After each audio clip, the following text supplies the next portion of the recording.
This is changing geopolitics. Let me get your take on the 2020 field. You saw what happened in South Carolina. You got Super Tuesday on in 2 days away. What's your assessment? I think it's Bernie versus the anti-Bernie movement. You know, last night you saw Biden obviously had a big night. I think one of the most important things is the African-American vote, which is obviously so critical to the Democratic Party, is not buying what Bernie's selling. They're not buying the socialism. They're not buying the radicalism. They're not buying the revolution. These are very practical, pragmatic people. And I think you're going to see on Super Tuesday how that plays out. Look, Bloomberg's capital is going to back one of the establishment alternatives, whether that's Biden or whether it's Hillary Clinton or somebody else, okay, against Bernie. They're going to try to steal the nomination from Bernie again. And that's why I think many Bernie supporters will come to President Trump at the end of the day.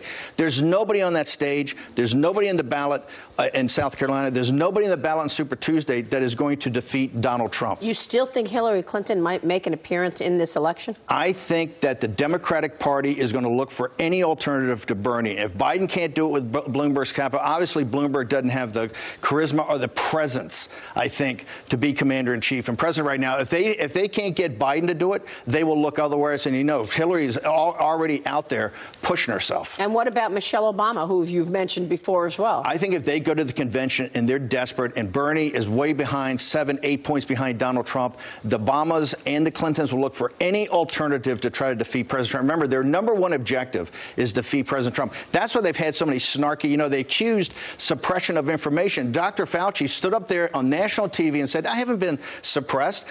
What we're trying to do is get accurate information out, and that's what you need right now. The Democrats will do anything to destroy Donald Trump, and that's why I think that they will come around any candidate they think can do it. So this thing is still wide open. But here's the point. This is Trump's Churchill moment.